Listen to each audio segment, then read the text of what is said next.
जय हिंद दोस्तों, स्वागत है आपका आपके अपने परिवार में। कैसे हैं आप लोग, बताइए कैसे हैं आप, कैसे हैं आपके बाल बच्चे?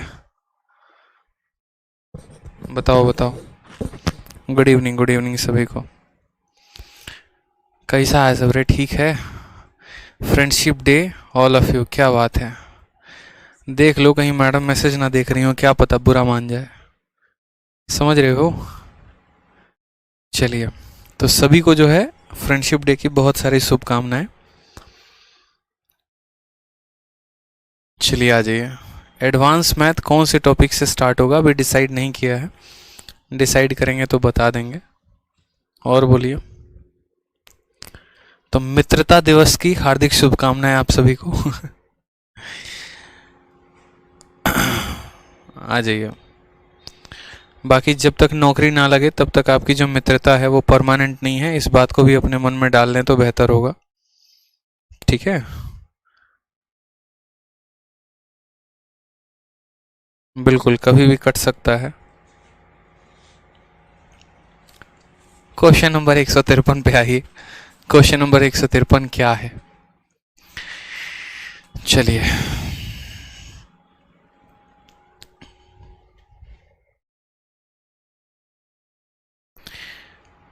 153 नंबर सवाल में क्या कहा गया है? सवाल को देखो, बोला गया है the annual interest compounded on any amount is 1320 for the second year and 1452 for the third year. What will be the original amount at the beginning of first year? प्यारा सा बहुआ सा सवाल। क्या कहा गया कि किसी राशि पर वार्षिक संयोजित चक्रवृद्धि ब्याज दूसरे वर्ष के लिए 1320 है और तीसरे वर्ष के लिए 1452 है। पहले वर्ष की शुरुआत में मूल राशि कितनी होगी? और ये जो है कल ही गुरुकुल में जो टेस्ट हुआ था उसमें हमने ये क्वेश्चन डाला था। ठीक है, हमारे गुरुकुल में भी टेस्ट होते रहते हैं, तो उसमें ये क्वेश्चन डाला था। बहुत सारे बच्चों ने स्किप भी कर दिया, बहुतों ने बनाया। ठीक है, अच्छा सवाल है। यहाँ पर ये कि बोला गया है कि देखो दूसरे साल के अंत में इतना है और तीसरे साल के अंत में मेरे भाई यहाँ पर इतना है, तो ओरिजिनल अमाउंट जो है वो बिगिनिंग में कितना रहा होगा। ठीक है, समझ में आ गया। Annual rate of interest compounded annually. अब हमने आपसे क्या कहा, आप गौर से देखिए तो सवाल में आपको ब्याज दिया गया है। ठीक है, क्या दिया गया है? तो ब्याज दिया गया है। कौन से वाले साल का? तो दूसरे वाले साल का और तीसरे वाले साल का। और हमसे कहा गया है पहले साल के अंत में what will be the original amount at the beginning of first year, यानी हमसे प्रिंसिपल बोला गया है। अंचल कहते हैं कंपाउंड इंटरेस्ट के बाद कौन सा टॉपिक स्टार्ट करेंगे? अंचल जी इसका इंस्टॉलमेंट स्टार्ट करेंगे, 1 से 2 क्लासेस का वो टॉपिक है। अब देखो मैंने आपसे क्या कहा था, अगर आपको ये टेबल याद हो तो मैंने कहा था इसको पूरे जहन में बिठा लेना, एकदम अपने अंदर फिट कर लेना इसको, कि 2 तरह के यहाँ पर रेलगाड़ी होती है, 2 तरह का यहाँ पर जो है वो पैनल होता है। एक हमारा अमाउंट का होता है और दूसरा हमारा ब्याज का होता है। सवाल में दिया क्या है? तो दूसरे साल के अंत का, दूसरे साल का ब्याज दिया गया है, तीसरे साल का ब्याज दिया गया है और हमसे प्रिंसिपल पूछा है। तो दूसरे साल के ब्याज से और तीसरे साल के ब्याज से हम प्रिंसिपल को कैसे निकालेंगे? समझ में आ गया बात यहाँ पे? तो हम कैसे पता करेंगे? तो सबसे पहले दूसरे साल और तीसरे साल से हम इस मल्टीप्लाइंग फैक्टर को पता करेंगे कि असल में ये किससे मल्टीप्लाई किया गया, तो ये इतना बन गया। जब वो मल्टीप्लाइंग फैक्टर आ जाएगा तो उसके बाद या फिर आप ऐसे कह सकते हो कि दूसरे साल के ब्याज और तीसरे साल के ब्याज से हम रेट पता कर लेंगे। हम क्या पता कर लेंगे? रेट पता कर लेंगे। फिर उसके बाद उस प्रिंसिपल का वो रेट परसेंट पहले साल का ब्याज होगा, फिर वो रेट अपने आप का इतना गुना कर दोगे तो दूसरे साल के ब्याज के बराबर हो जाएगा। और वहां से हम क्या पता कर लेंगे? तो वहां से मेरे भाई हम जो है यहाँ पर प्रिंसिपल पता कर लेंगे। तो सेम कहानी यहाँ पर है। हमसे यहाँ पर कहा गया कि देखो एनुअल इंटरेस्ट इतना है सेकेंड ईयर का और इतना है थर्ड ईयर का। तो मैंने कहा कोई भी 2 अमाउंट का रेशियो ले लो या कोई भी 2 यहाँ ब्याज का रेशियो ले लो, आप वहां से क्या निकाल सकते हो? तो आप वहां से ब्याज का रेट निकाल सकते हो। ठीक है, तो दूसरे साल का ब्याज जो है वो मेरे भाई कितना है और यहाँ तीसरे साल का जो ब्याज है वो कितना है? तो दूसरे साल का ब्याज जो है वो हमारा 1320 है और तीसरे साल का जो ब्याज है वो 1452 है। अगर हम इन दोनों का रेशियो देखें, जहां तक हम इनको देख सकते हैं, 11 से कटेंगे ये, तो 11 से काटोगे तो 11 से एक बार में 120 बार में, 11 से काटेंगे एक बार में, 3 बार में, और फिर मेरे भाई यहाँ पर ये कटेगा 2 बार में। 12 से अगर हम इसको काटे तो और 6 से इसको काट सकते हैं क्या? तो 6 से काटेंगे तो ये हमारा कटेगा 20 बार में। या 12 से अगर हम इसको काटे तो 12 से सीधा का सीधा काटो, 12 से 10 बार में और 12 से 11 बार में। यानी पैसा हमारा 10 से 11 हो रहा है तो रेट हमारा कितना है, 1 का कितने के ऊपर, 10 के ऊपर, इंटू कितना कर देंगे 100%। तो ब्याज का रेट हमें पता चल जाएगा 10% से। और बाकी अगर आप तरीके से देखते तो इसका 10% 132 होता है, इसमें 132 जोड़ोगे तो 1452 आ जाएगा। तो रेट तो ऐसे भी आपका 10% निकल ही जाएगा। रेट आपका क्या निकल जाएगा, 10%। अब आपको इतना पता है कि ब्याज का रेट कितना है और आपको पता क्या करना है, प्रिंसिपल। तो मान लो कि हम कहते हैं कि यार प्रिंसिपल जो था ना वो हमारा P नाम का प्रिंसिपल था, या पैसा हमारे पास P रुपए था, ठीक है। इस P का 10% जो होता है वो हमारा क्या हो जाएगा, तो पहले साल का ब्याज हो जाएगा, ठीक है। प्रिंसिपल का 10% ही क्या होता है, पहले साल का ब्याज होता है। अब जैसे इस प्रिंसिपल का हमने 10% निकाला तो पहले साल का ब्याज निकल गया। उस पहले साल के ब्याज को, ठीक है, उस पहले साल के ब्याज को हमने जो है, देखो 10% की वैल्यू किसके बराबर होती है, तो 10% की वैल्यू हमारी 1/10 के बराबर होती है। मैंने आपसे क्या कहा था कि पहले साल का ब्याज अगर 10 यूनिट है, पहले साल का ब्याज अगर 10 यूनिट है तो 10 में 1 जोड़ दो तो दूसरे साल का ब्याज कितना हो जाएगा, 11 यूनिट। यानी प्रिंसिपल का 10% पहले साल का ब्याज हो गया और इस पहले साल के ब्याज को 11/10 से गुना कर दिया तो ये हमारा बराबर हो गया दूसरे साल के ब्याज के, यानी 1320 के बराबर के।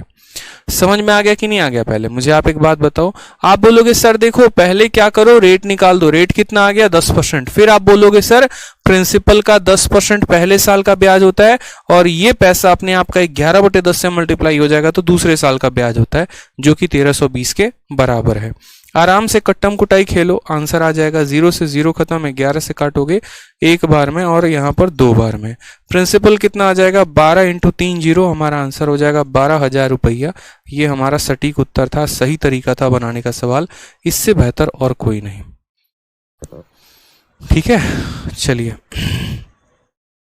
सिद्धार्थ कहते हैं सर एडवांस स्टार्ट होने के बाद अरिथमेटिक तो रहेगा ना? बिल्कुल, एडवांस और अरिथमेटिक साथ में चलेगा। मैंने आप लोगों से शुरू में एक बात कही थी और मैंने आपसे ये कहा था कि जब आपका हमारा कॉम्बिनेशन बहुत तगड़ा बन जाएगा, जब आप बहुत बढ़िया तरीके से पढ़ाई करना शुरू कर देंगे तो उसके बाद ऑटोमेटिक हम आपकी अरिथमेटिक की क्लास और एडवांस की क्लास दोनों साथ में चला देंगे।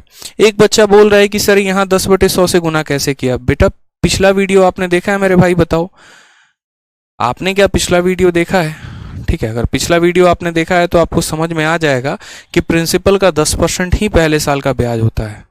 प्रिंसिपल का 8% ही पहले साल का ब्याज होता है। सर कल का क्लास नहीं मिल रहा है, कल कोई क्लास ही नहीं हुई थी, तो मिलेगा कहाँ से ये बताओ? आ जाओ, नेक्स्ट क्वेश्चन देखो यहाँ पे, क्वेश्चन नंबर 154 क्या कहा गया है? If the rate of interest is 20% per annum compounded yearly and interest on a certain sum in second year is 250, then what is the interest on the same sum in fifth year? प्यारा जबरदस्त सवाल। क्या कहा गया यहाँ पर? तो दूसरे साल का ब्याज दे रखा है कितना, 250 रुपए, रेट दे रखा है 20% और कहा गया पांचवें साल का ब्याज कितना होगा। समझ में आ रहा है बात यहाँ पे कि हमारा पांचवें साल का ब्याज कितना होगा? तो सबसे पहले रेट हमारा कितना है, तो 20% है। 20% का वैल्यू कितना होता है, 1/5 होता है। दूसरे साल का ब्याज कितना है, तो 250। ये हमारा दूसरे साल का ब्याज है। दूसरे साल के ब्याज को किससे गुना करेंगे, तो 5 + 1 6/5 से गुना करेंगे ताकि हमारा क्या मिल जाए, तीसरे साल का ब्याज। फिर इसको वापस से 6/5 से गुना करेंगे तो चौथे साल का ब्याज। फिर वापस से 6/5 से गुना करेंगे पांचवें साल का ब्याज। पता ही आपको कि जिस तरीके से प्रिंसिपल 10% से बढ़ता है, ब्याज भी 10% से बढ़ता है, अमाउंट भी 10% से बढ़ता है। तो सेम कहानी यहाँ पर हमें कहा गया कि देखो दूसरे साल का ब्याज है, 6/5 से गुना किया तीसरे साल का ब्याज, फिर 6/5 से गुना किया चौथे साल का, फिर 6/5 से गुना किया तो पांचवें साल का ब्याज मिल गया। 5 और 5 जो है वो हमारे 25 को खत्म कर देंगे। 5 इस 10 को 2 बार में खत्म कर देगा। 216 का 2 गुना कितना हो जाएगा, 432 हो जाएगा। कौन सा ऑप्शन है, तो option number D for Devasena is the correct answer. ठीक है, बता रखा है आपको। कोई दिक्कत की बात यहाँ पे, कोई परेशानी की बात है तो बताइए। चलिए नेक्स्ट क्वेश्चन देखिए, क्वेश्चन नंबर 155 क्या कहा गया है। ठीक है, नेक्स्ट क्वेश्चन हमसे कहा गया, if rate of interest is 20% per annum compounded yearly and interest on a certain sum in fifth year is 432, what will be the interest on the same sum in second year? Same पीछे वाले question का ये duplicate है। पीछे वाले question में बच्चे आपको क्या दिया गया था, तो पीछे वाले क्वेश्चन में दूसरे साल का ब्याज दे दिया था, रेट दे दिया था और 5वें साल का ब्याज पूछा था। और इस वाले क्वेश्चन में क्या है, तो 5वें साल का ब्याज दे दिया है, रेट दे दिया है, दूसरे साल का ब्याज पूछा है। हमें इससे कोई फर्क नहीं पड़ता है। हमने कहा 20% की वैल्यू हमारे किसके बराबर होगी, 1/5 के बराबर। अगर मान लो कि हम यहाँ कहते हैं कि दूसरे साल का ब्याज हमारा x है, दूसरे साल का ब्याज कितना है, x है, तो 5 में 1 बढ़ा देंगे, यानी ये अपने आप का 6/5 गुना हो जाएगा। तो ये दूसरे साल का ब्याज था, उसको 6/5 से गुना किया, तीसरे साल का ब्याज निकल गया, उसको 6/5 से गुना किया, चौथे साल का ब्याज निकल गया, उसको 6/5 से गुना किया, 5वें साल का ब्याज निकल गया।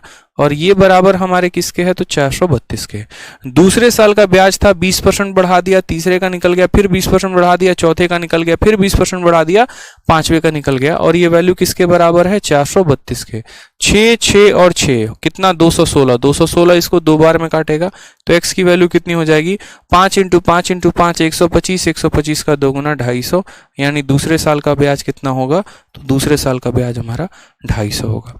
बहुत ही शानदार, बहुत ही जबरदस्त, एकदम बहुत सही, आप लोग सही उत्तर दे रहे हैं, बहुत ही अच्छे।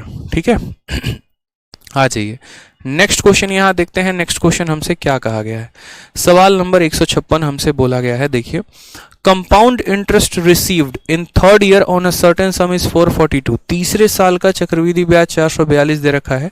If the annual rate of interest is 15%, then how much compound interest will be received in fourth year same sum. तीसरे साल का ब्याज दे दिया और ब्याज का रेट हमें बता दिया कि 15% है, तो चौथे साल का ब्याज हमसे पूछा गया है। क्या ये सवाल आप बना लेंगे, तो बोलेंगे हाँ सर।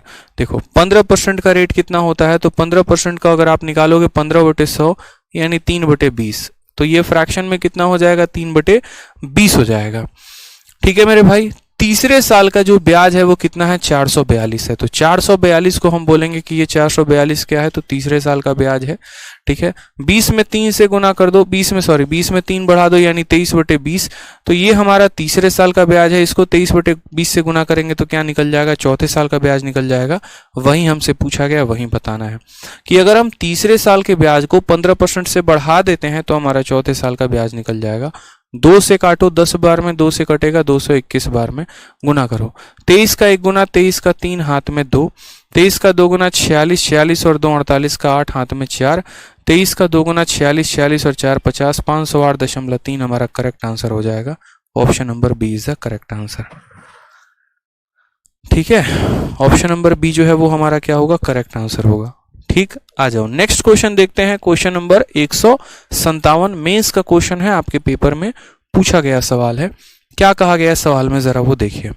कहा गया है sum of 10,500 amount to ₹13,650 in 2 year at a certain rate of interest per annum at simple interest. यानी आपके पास इतने रुपए हैं, ठीक है, जो 13,650 बन जाते हैं कितने सालों में, तो 2 सालों में, और certain rate of percent per annum से किस पे, तो साधारण ब्याज पे। यानी 2 सालों में साधारण ब्याज पर इतना रुपया इतना बन जाता है। कहा गया the same sum will amount to what, वही पैसा 1 सालों में कितना हो जाएगा, the same sum will amount to what in 1 year at a same rate if interest is compounded half yearly. क्या ये क्वेश्चन आप लोग बना लेंगे, बताइए, क्या ये क्वेश्चन आप लोग बना लेंगे। The same sum will amount to what in 1 year at same rate if interest is compounded half yearly, बताइए जल्दी से।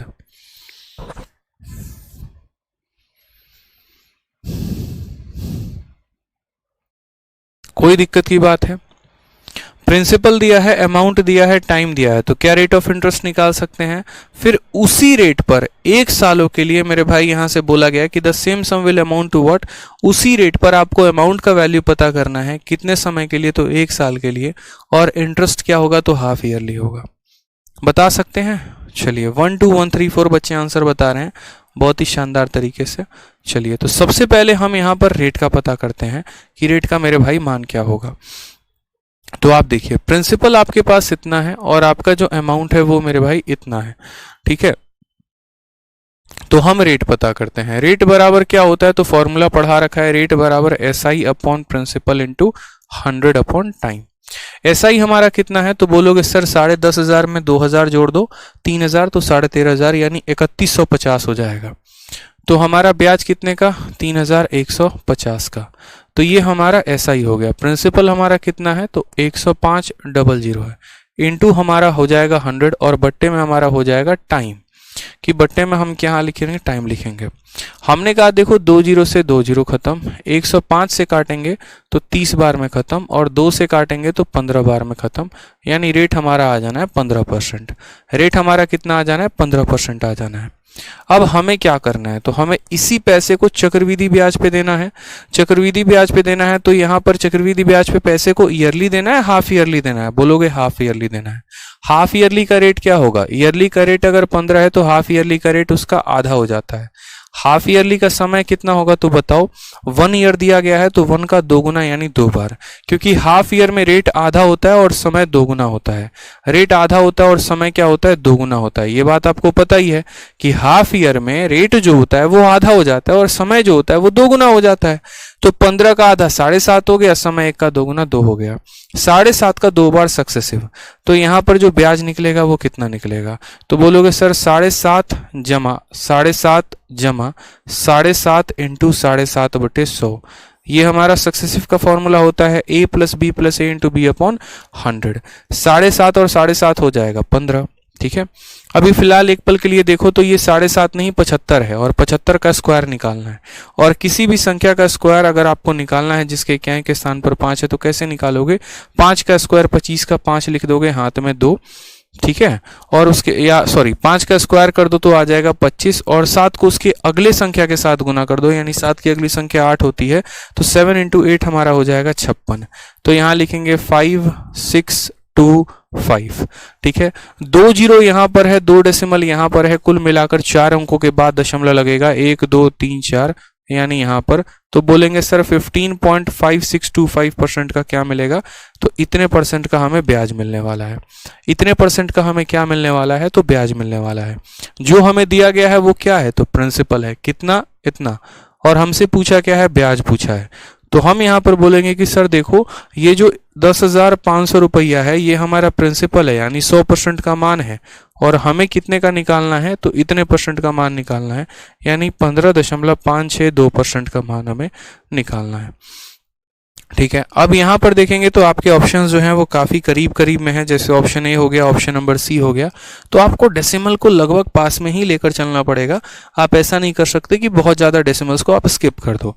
आपने यहाँ परसेंट से परसेंट को उड़ा दिया, ठीक है, 2 जीरो से आपके यहाँ दोनों जीरो जा चुके हैं, बाकी अब आप इनको गुना कर लो। आप ऐसा कर सकते हो यहाँ पर कि लास्ट के 2 डिजिट को ना लो, आप इनको छोड़ दो, आप ऐसा कर सकते हो, लास्ट के 2 डिजिट को छोड़ दो, ठीक है, ऐसा कर सकते हो, बट मत ही छोड़ो यार, मतलब फिर एक बार करके देख लेते हैं गुना, क्या पता मतलब छोड़ने की आवश्यकता ना पड़े, ठीक है। तो हम गुना करते हैं, 105 को 5 बार गुना करोगे 525 आएगा, 525 का 5 लिखो, 52 हाथ में आ गया। 105 का 2 गुना 210, 210 और 52 262, 262 का इतना लिखेंगे 26 हाथ में। 105 का 6 गुना 630, ठीक है, 630 हो गया और 26 हो गया, 656, 656 का 6 लिखा, 65 हाथ में, ठीक है। उसके बाद यहाँ पर जो है 105 का फिर 5 गुना 525, 525 और 65 हो गए, 590 का 0 हमारा 59 हाथ में।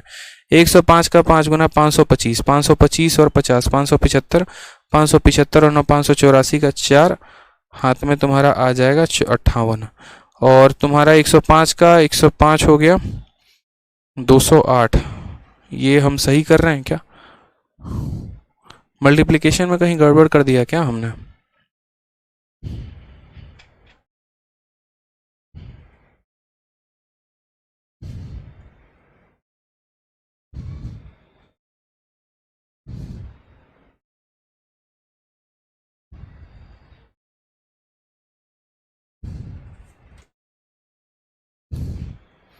अच्छा एक मिनट, हमसे पूछा जा रहा है ना, the same sum will amount to what, हमसे अमाउंट पूछा जा रहा है।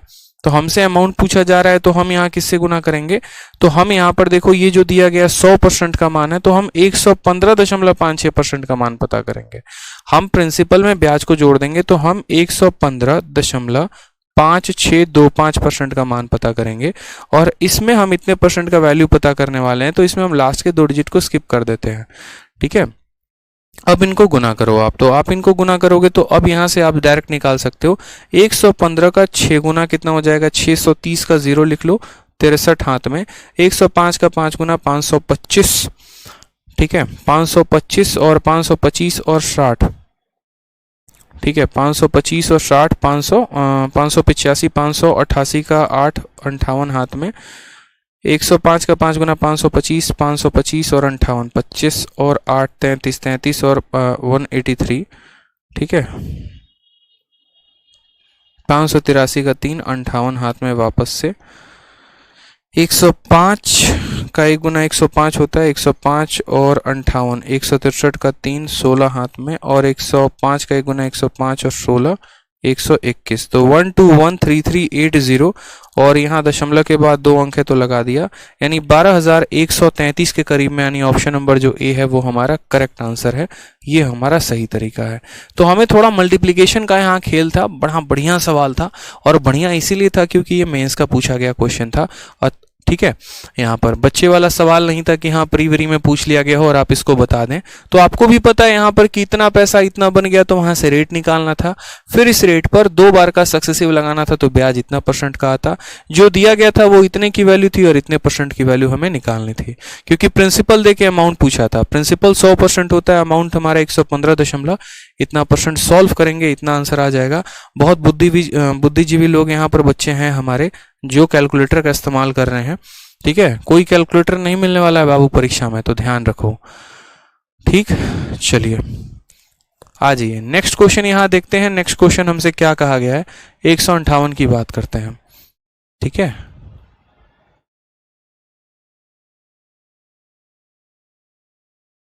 एक बच्चा कह रहा है सर रेशियो से रेट 3% आ रहा है। मेरे भाई रेशियो लगाना कहाँ है, सिंपल इंटरेस्ट पर पैसा दिया है तो तुमने रेशियो क्यों लगाया, जरा बताना। ये पैसा इतना हो चुका है 2 सालों में, तो सिंपल इंटरेस्ट पर हुआ है ना, तो सिंपल इंटरेस्ट में रेशियो कहाँ आ जाता है, बताना जरा। कंपाउंड इंटरेस्ट लगा दिए तुम तो एकदम धर पकड़ के वहां पे, ठीक है। नेक्स्ट क्वेश्चन आ जाओ, 158 नंबर सवाल, CHSL का बढ़िया सा सवाल है। 4,000 रुपए को 5% के रेट से दिया गया 1 सालों के लिए, और इंटरेस्ट जो है वो हाफ ईयरली है। इंटरेस्ट क्या है, हाफ ईयरली है, अर्धवार्षिक रूप से कैलकुलेट किया जाता है, ठीक है। कहा गया 2000 इज गिवन एट 40% पर annum compounded quarterly for 1 year, the total interest received is. जैसे मान लीजिए हमारे यहाँ विकास जी हैं जो कि काफ़ी विकास और तरक्की पे हैं, बहुत जीवन में ऊंचाई एकदम छू रहे हैं, ठीक है। हर बैंक में इनके खाते हैं, ठीक है। कौन सा बैंक है वो आप भी जानते हैं। यहाँ पर कहने का मतलब है कि इनकी नौकरी लग जाती है, जहाँ जहाँ पर जाते हैं वहाँ वहाँ पर एक महिला मित्र बना लेते हैं, ठीक। तो इनकी 2 महिला मित्र हैं, एक गोवा में है, दूसरी मुंबई में है। तो यहाँ पर जो भी ये काला धन कमाते हैं अकाउंट में रखते नहीं है, उनको ट्रांसफर कर देते हैं। तो पहली वाली मित्र को इन्होंने ट्रांसफर किया है पैसा, और किस रेट पर किया है, तो 5% के रेट पर, ठीक है। और कितने समय के लिए, तो 1 समय के लिए। और उनको कहा है कि तुम जो है ना पैसे को हाफ ईयरली ब्याज पे चलाना, ठीक है। कितना रुपया ट्रांसफर कर दिया उनको, 4,000 रुपए। फिर दूसरी वाली महिला मित्र जो मुंबई में है, उनको कितना पैसा दिया इन्होंने, तो उनको इन्होंने 2,000 रुपए पैसे दिए। किस रेट पर, 40% के रेट पर। कितने समय के लिए, 1 साल के लिए। और उनको ये आदेश दिया कि तुम पैसे को क्वार्टरली ब्याज पे चलाना। ईयरली कोई नहीं चला रहा है, एक हाफ ईयरली चला रहा है और एक क्वार्टरली चला रहा है। जब 1 साल बाद आराम से उनसे दिए गए समय से मिलने जाते हैं तो बोलते चलो लाओ दोनों के दोनों ब्याज कितना हुआ जरा एक बार बताओ, टोटल ये पता करने की कोशिश करते हैं। तो यहाँ पर सेम तरीके से आपको क्या करना था, टोटल ब्याज पता करना था। 2 जगह आपने पैसे को दिया था, एक जगह हाफ ईयरली पे, दूसरी जगह क्वार्टरली पे।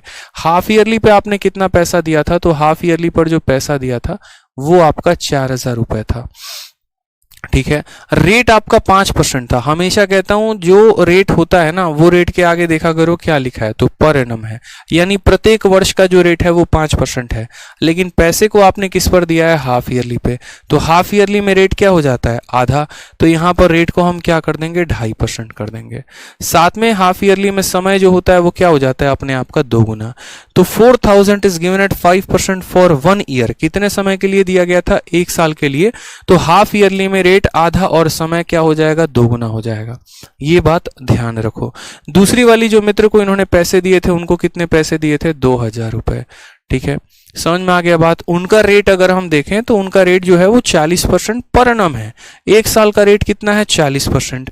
और ये भाई साहब पैसा क्वार्टरली दिए हैं, तो क्वार्टरली में रेट को क्या करना होता है? 4 से भाग कर देना होता है। क्यों करना होता है? क्योंकि देखो जो रेट मेरे भाई यहाँ दिया गया है वो 40% जो है ये पूरे साल का है। साल में कितने महीने होते हैं? 12 महीने होते हैं, तो ये 12 महीने का है। हमें कैसा पैसा निकालना है? क्वार्टरली। क्वार्टरली का मतलब कितने कितने महीने पर? 3 महीने पर। तो हम इसको 3 से गुना करते हैं। जब हम इसको देखते हैं 3 इसको 4 बार में काटता है, तो अल्टीमेट वही बात आ जाती है कि रेट को किससे भाग करना होता है? 4 से। जिस तरीके से हाफ ईयरली में हम रेट को आधा करते हैं और समय को 2 गुना, उसी तरीके से क्वार्टरली में हम रेट को 4 से भाग करते हैं। तो 40 को 4 से भाग करोगे तो 10%, और समय को 4 का गुना कर देते हैं। एक साल का 4 गुना कितना हो जाएगा? तो 4 बार हो जाएगा। समझ में आ गया मेरी बात भाई यहाँ पर। तो 2 तरह के पैसे हैं, एक पैसे को हाफ ईयरली पे और दूसरे पैसे को क्वार्टरली पे। ठीक, समझ में आ गया। अब यहाँ देखते हैं कि यहाँ कितना ब्याज मिला और यहाँ कितना ब्याज मिला। तो यहाँ पर आप बोलेंगे कि सर देखो 2.5% के हिसाब से 2 सालों का जो ब्याज होगा वो कितना होगा। तो देखो यहाँ पर कैलकुलेट करोगे, बोलोगे सर 2.5 जमा 2.5 और जमा यहाँ पर हो जाएगा 2.5 इंटू 2.5/100। ठीक मेरे भाई, कोई दिक्कत की बात? 2.5 और 2.5 कितना हो जाता है? 5। 25 का स्क्वायर 625 हो जाता है। ठीक है, 1.2.20 यानी यहाँ पर कम से कम आपको लिखना होगा 5.0625। ठीक है, 5.0625 टोटल। आप जब इसका सक्सेसिव निकालोगे तो आ जाएगा 5.0625%। ठीक, और अगर यहाँ ब्याज की बात करें तो यहाँ कितना होगा? 10% का 4 बार का सक्सेसिव कितना होता है? 46.41% होता है। तो यहाँ पर हमें कितने का ब्याज मिला? तो बोलोगे सर पहले वाले केस में जो हाफ ईयरली था उसमें हमें इतने % का ब्याज प्राप्त हुआ, दूसरे वाला केस जो क्वार्टरली था उसमें हमें इतने % का ब्याज प्राप्त हुआ। ये तो परसेंट है, हमें वैल्यू चाहिए। तो हम बोलेंगे सर देखो बात ऐसी है, जो ये पैसा आपने 4000 दे रखा है ये कितने की वैल्यू है? तो 100% की है। और निकालने कितने की है? तो इतने की, इसको इससे गुना कर दो 5.0625 से। ये 100% का मान है, इतने % का मान हमें पता करना है। ठीक, उसी तरीके से अगर हम यहाँ देखें तो ये जो हमारा 2000 है ये कितने का मान है? तो ये 100 का मान है, और हमें पता कितने का करना है? तो 46.41 का मान पता करना है। ठीक है, ये 100 का मान है, इतने % का, ये इतने का मान है, इतने का वैल्यू कैलकुलेट करेंगे। ठीक है, 2 जीरो से 2 जीरो खत्म। ठीक है, और उसके बाद यहाँ 4 का गुना लगाओ। तो देखो यहाँ पर 625 को 4 बार गुना करोगे कितना होगा? 2500। ठीक है, आप गुना करते जाओ। 5 चौके 20 का 0 हाथ में 2, 4 दूनी 8, 2 10 का 0 हाथ में 1, 6 चौके 24, 25 का 5 हाथ में 2 हो जाएगा। ठीक है, और 5 चौके यहाँ पर 20 हो जाएगा। दशमलव के बाद 4 स्थान है, 1 0 है, तो यहाँ पर 1 2 3 अंकों के बाद दशमलव लगेगा, यानी 202.5 यहाँ से ब्याज आएगा। कितने का ब्याज आ जाएगा? तो कैलकुलेट करोगे तो बोलोगे सर 202.5 रुपए का ब्याज यहाँ मिलने वाला है। ये हमारा यहाँ का ब्याज हो गया। अब यहाँ की ब्याज की अगर हम बात करते हैं, 2 जीरो से 2 जीरो खत्म, गुना करो तो 2 8 2 9, दशमलव के बाद 2 स्थान इतना 928.2 का ब्याज यहाँ से मिलेगा। जब आप इन दोनों को जोड़ देंगे तो इन दोनों को जोड़िए जरा, तो आप बोलेंगे सर 5 और 2 7, 8 और 2 10, ठीक है, 2 और 1 3, 9 और 2 11, 1130.7 का हमें टोटल ब्याज मिलने वाला है। ऑप्शन नंबर सी फॉर कहो ना प्यार है इज द करेक्ट आंसर हो जाएगा। बहुत बहुत धन्यवाद। क्लियर हो गया मेरे भाई। यहाँ पर RVMEA सर कोर्स कब तक कंप्लीट होगा? बच्चे मेरे पीछे तो बाद में देखना, पहले अपना देखो। क्या आपने कोर्स कंप्लीट किया है? ये बताइए पहले। क्या जितना हमने पढ़ाया है क्या वो एक एक क्वेश्चन आपके जहन में है? क्या एक एक कंसेप्ट आपके जहन में है? क्या आप इतने कॉन्फिडेंट हैं कि आपके शीट का कोई भी क्वेश्चन अगर हम आपको दे देते हैं तो आप उसको बना पाएंगे? बताइए। हमेशा है ना टीचर से पूछते हो आप लोग कि कोर्स कब तक कंप्लीट होगा, कब तक। कभी आप अपने आत्मा से भी, अंतरात्मा से भी अपने आप से पूछ लो कि क्या आपने उतना कंप्लीट कर लिया है जितना आपके टीचर ने आपको पढ़ाया है, चाहे वो मैथ में हो गया, इंग्लिश में हो गया, रीजनिंग में हो गया। जिस दिन है ना, जिस दिन आप पूरा का पूरा सिलेबस कंप्लीट कर लेंगे उस दिन आप मेरे से क्वेश्चन पूछिएगा और उस दिन मैं आपको आंसर बताऊंगा। सबसे पहले यार अपने तरफ से है कंफर्मेशन लिया करो। हमेशा यार 50 बार एक ही कमेंट करते हो। पढ़ने वाले स्टूडेंट्स इसको मतलब ही नहीं होता। ठीक है, अब नया वाला बैच स्टार्ट हुआ है चैंपियंस 5.0। उसमें मेरे भाई एक जो है वो क्वेश्चन पूछ रहे थे ठीक है, कि सर 9 दिन हुई, 6 क्लासेस हुए, 3 क्लासेस हुई नहीं। उसमें हमारे भाई साहब ने क्वेश्चन पूछ लिया कि चलो बताओ अगर तुमने 6 क्लासेस देखी हैं तो 37.5% का फ्रैक्शन वैल्यू कितना होता है, बस गायब। तुम इस बात से रो रहे हो कि 9 दिन में 6 क्लासेस हुई हैं, 3 नहीं हुई हैं। भाई पहले ये तो देख लो कि जो 6 हुई हैं वो तुम्हें आता है कि नहीं आता है। 37.5% का तो मान बता नहीं पा रहे हो और चिल्ला इस बात की रहे हो कि क्लासेस नहीं हुई, क्लासेस नहीं हुई, क्लासेस नहीं हुई। पहले जो पढ़ा दिया उसको तो पढ़ लो। गारंटी है कि 160 नंबर तक मैं कोई भी क्वेश्चन दे दूं ना आपसे तो शायद ही 10 में 4 सवाल बना पाओ, तो पहले उसको कंफर्म किया करो। प्रिंसिपल हो गया, यहां प्रिंसिपल हो गया, ठीक है। हाफ ईयर में रेट को आधा, समय को 2 गुना, और क्वार्टरली में रेट को 4 गुना, रेट को 4 से भाग कर देते हैं, टाइम को 4 गुना। इसका ब्याज इतना परसेंट, इसका ब्याज इतना परसेंट, तो इस प्रिंसिपल का इतना परसेंट निकाल दिया, इस 2000 का इतना परसेंट निकाल दिया, दोनों को जोड़ दिया, टोटल ब्याज आ गया, खेल खत्म। ठीक, नेक्स्ट क्वेश्चन देखते हैं।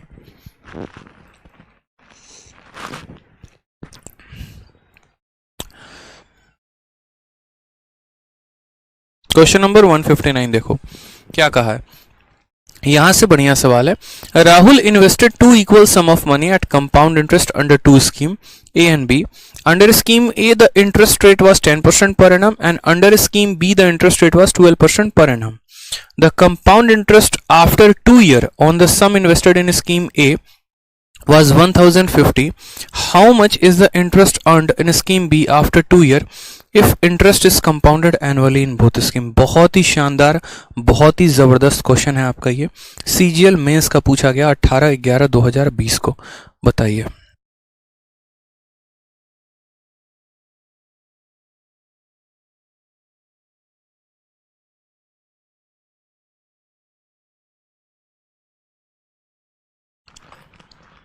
सवाल में कहा गया, एक फरहात वानी है, कहते हैं from Kashmir sir, your way of teaching is unique, I like your approaches the most. धन्यवाद मेरे भाई, कश्मीर में भी ऐसे ही भौकाल मचाते रहिए आप। आज इस सवाल को देखिए, तो राहुल ने 2 योजनाएं ए और बी में चक्रवृद्धि ब्याज पर बराबर राशियों को निवेश किया। योजना ए में ब्याज की जो दर है वो 10% प्रति वर्ष थी और बी में जो दर है वो 12% प्रति वर्ष थी। योजना ए में निवेशित राशि पर 2 वर्षों के लिए चक्रवृद्धि ब्याज 1050 था।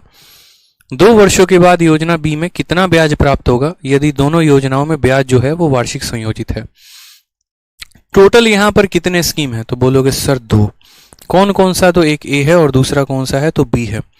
ठीक है, ये 21 दिन वाला स्कीम है, 21 दिन में पैसा डबल। ठीक है, आ जाइए। तो सवाल में हमसे कहा गया 2 तरह की योजनाएं हमारे पास, एक हमारा योजना ए है और दूसरा हमारा योजना बी है। अगर हम बात करते हैं यहाँ पर, तो योजना ए में जो पैसा हम दे रहे हैं वो 10% पे और बी में जो है वो दे रहे हैं 12% पे। यानी रेट की अगर हम बात करें तो यहाँ का रेट 10% है और यहाँ का रेट जो है वो 12% है। साथ में यहाँ पर compound interest after 2 year on sum invested in scheme E. योजना ए को हमने कितने समय के लिए दिया है, तो 2 साल के लिए दिया है और 2 साल में ये हमें कंपाउंड इंटरेस्ट कितने का दे रहा है, तो 1050 का। ठीक है, साथ में ये जो पैसा है दोनों में बराबर पैसा, equal sum of money is invested. जो प्रिंसिपल यहाँ है वही प्रिंसिपल यहाँ है। यहाँ जो रेट है वो 10% का है, समय 2 साल का है तो वो इतने का ब्याज दे रहा है और यहाँ जो रेट है वो 12% का है। कहा गया how much interest is earned in scheme में बी आफ्टर 2 ईयर, तो इसमें बोला गया है कि इसमें 2 सालों के बाद कितने का ब्याज होगा। शायद मुझे लगता है अब आप लोग सवाल को समझ पाए होंगे। दोनों जगह पैसा बराबर, ठीक है, दोनों जगह समय भी बराबर। बस कहा गया यहाँ 10% के रेट से इतने सालों के लिए पैसा दिया है तो ब्याज इतने का आ रहा है। अगर 12% के हिसाब से 2 सालों के लिए देंगे तो ब्याज कितने का आएगा। कॉमन सेंस की बात है, बड़े आराम से इस क्वेश्चन को किया जा सकता है अगर आपको पता हो तो। ये जो 1050 है ये क्या है, तो ब्याज है, तो लिखेंगे 1050। ये कितने परसेंट का मान है, तो 10% के हिसाब से 2 सालों का मान है। 10% के हिसाब से किसी पैसे को 2 सालों के लिए देते हो तो कितने का ब्याज बनता है, 21% का बनता है। याद है ना, 10% का 2 साल का सक्सेसिव कितना होता है, 21%। ठीक है, और अब हमें बोला गया है कि 12% के हिसाब से यदि आप किसी पैसे को 2 सालों के लिए दोगे तो कितना होगा। 12% का 2 साल का सक्सेसिव 25.44 होता है। कितना होता है, 25.44। पता है ना कैसे, 12% और 12% का सक्सेसिव, तो पहले दोनों को जोड़ दो, दशमलव लगाओ, फिर गुना कर दो। ठीक है, ये एक इसको ट्रांसफर कर दो 25.44, यानी हमें कितने की वैल्यू पता करनी है, तो इतने की। यानी अगर मैं आपकी जगह होता तो मैं सवाल को देखकर बस मैं इतना ही काम करता और बस इतना सॉल्व करता, मुझे बाकी चीज़ों से किसी से कोई मतलब नहीं होता क्या का है। मैं बस बोलता कि देखो ये जो मान दिया गया है वो 21% का है और हमें जो निकालना है वो 25.44 की वैल्यू निकालनी है। बस मैंने इतना ही सॉल्व करता और आंसर आ जाता। 21 से काटते तो ये 50 बार में कटता, इसका 5 गुना करेंगे। 4 इंटू 5 20 का 0, 2 हाथ में, 5 के 20, 2 22 का 2, 2 हाथ में 25, 27 का 7, 2 हाथ में 10 और 12, यानी ये हमारा हो जाएगा। दशमलव के बाद 2 स्थान है, 1 0 कैंसिल करेगा, एक यहाँ पर 1272 जो है वो हमारा कुल मिलाकर आंसर आएगा। कौन सा ऑप्शन है? ऑप्शन नंबर जो डी है वो हमारा सही उत्तर है। तो मेंस का क्वेश्चन था, बस इतना ही सॉल्व करना था। ये सब तो फर्जी बातें थी, इनकी आवश्यकता भी यहाँ पर नहीं थी। ठीक है, इनकी कोई दूर दूर तक आवश्यकता नहीं थी। नेक्स्ट क्वेश्चन देखिए, क्वेश्चन नंबर 160, बहुत ही जबरदस्त, बहुत ही अच्छा क्वेश्चन है। क्या कहा गया है वो देखिए। सवाल में कहा गया है कितना पैसा है आपके पास टोटल कुल मिला के, तो कहा गया है कि a sum of 7500 amount to 8748 after 2 year at a certain compound interest rate per annum. यानी आपके पास इतना पैसा है और ये 2 सालों के बाद ये इतना रुपए हो जाता है। तो क्या रेट नहीं निकाल लेंगे रेशियो मेथड से? बताइए, कंपाउंड इंटरेस्ट है तो रेशियो मेथड लगा के रेट निकाल लीजिएगा। ठीक है, कहा गया what will be the simple interest on the same sum for 4 whole 3/5 year at double the earlier rate of interest per annum. तो पहले यहां से सॉल्व करना है और सॉल्व करके क्या करना है, रेट पता कर लेना है। फिर इसी पैसे को, ठीक है, इतने समय के लिए जो भी रेट आया उसके डबल से देंगे तो साधारण ब्याज कितना निकलेगा ये कैलकुलेट करना है। ये सवाल हम आप लोगों के लिए छोड़ते हैं, ये आप लोग बना लीजिएगा। सीधा यहां से दोनों का रेशियो निकालिएगा, रूट करिएगा तो आपका जो है रेट आ जाएगा। प्रिंसिपल दिया ही है, रेट आ ही जाएगा, समय दिया ही है, साधारण ब्याज पूछा है, कैलकुलेट कर लेंगे, आ जाएगा आंसर। नेक्स्ट क्वेश्चन देखिए, यहां पर जो है क्या है, नेक्स्ट क्वेश्चन देखिए। नेक्स्ट क्वेश्चन यही है ना, ठीक है। क्वेश्चन नंबर 161 देखिए।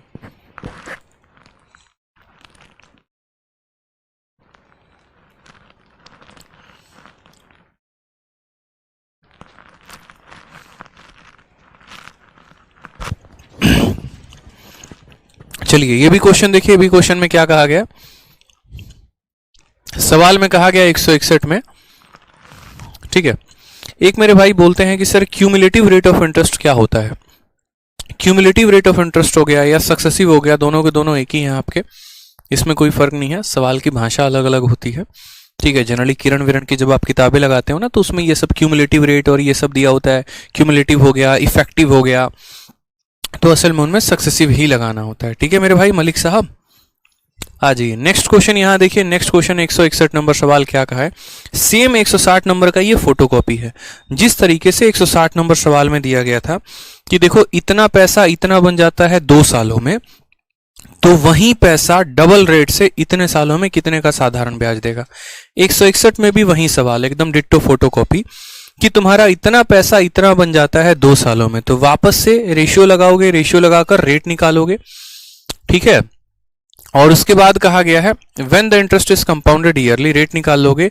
What will be the simple interest on same sum for इतना ईयर एट सेम रेट, ठीक है। तो यहां से तुम्हारा रेट आ जाएगा, ये प्रिंसिपल है, रेट आ ही जाएगा, समय दिया ही गया है, तो साधारण ब्याज पता कर लेना। क्वेश्चन नंबर 161 भी हमारे तरफ से गृह कार्य है, होमवर्क है, ये आपको करना है,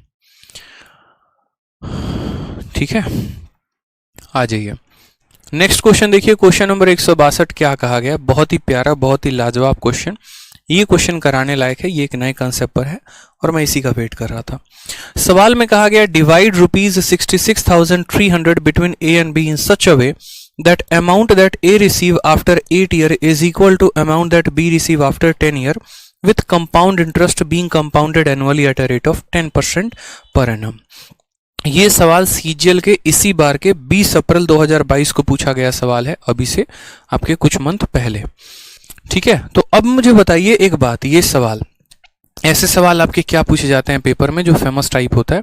कहा जाता है कि देखो 2 बेटे हैं, ठीक है, एक बेटे की उम्र 13 साल की है, दूसरे बेटे की उम्र 15 साल की है। दोनों के बैंक में कुछ पैसा जमा किया जाता है, दोनों का जब उम्र बराबर यानी जब दोनों 21 साल के हो जाते हैं, ठीक है। तो उसके बाद यहाँ पर उनको इक्वल अमाउंट प्रदान किया जाता है। तो बताओ दोनों का प्रिंसिपल कितना कितना का था। ठीक, ऐसा क्वेश्चन हो जाता है। या जैसे यहाँ पर कहा गया है कि 66,300 रुपए को ए और बी में भाग कर दिया गया। ए को कितना मिला नहीं पता, बी को कितना मिला नहीं पता, लेकिन पैसे को डिवाइड किया गया इस तरीके से कि ए रिसीव आफ्टर 8 ईयर, जो अमाउंट जो ए को 8 सालों के बाद मिलेगा वो बराबर होगा जो बी को अमाउंट मिलेगा 10 सालों के बाद। ठीक है, ए का जो अमाउंट है 8 सालों के बाद और बी का जो अमाउंट है 10 सालों के बाद, ये दोनों के दोनों अमाउंट क्या होंगे, तो बराबर होंगे। ठीक, यानी इनका अमाउंट बराबर है। याद करो वो दिन सिंपल इंटरेस्ट का टॉपिक, जहां पर हमने दो टॉपिक पढ़ाए थे, concept of equal interest and concept of equal amount. याद है ये दो बातें। कंसेप्ट ऑफ इक्वल इंटरेस्ट में क्या करते थे, पहले व्यक्ति का ब्याज निकालते थे, दूसरे का ब्याज निकालते थे और दोनों को बराबर करते थे, तो प्रिंसिपल की वैल्यू या प्रिंसिपल का रेशियो आता था। फिर उस रेशियो को हम कहते थे कि ये इतना रेशियो इतने के बराबर है, तो अलग अलग प्रिंसिपल्स की वैल्यू निकालते थे।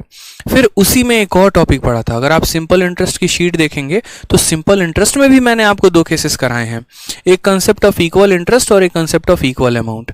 वहां कंसेप्ट ऑफ इक्वल अमाउंट में भी क्या करते थे, पहले व्यक्ति का अमाउंट निकालते थे, दूसरे का निकालते थे, दोनों को बराबर करते थे, प्रिंसिपल के रेशियोज आते थे, जो दोनों ये टोटल पैसा दिया गया होता था, फिर उसको उन रेशियो में हम बांट देते थे।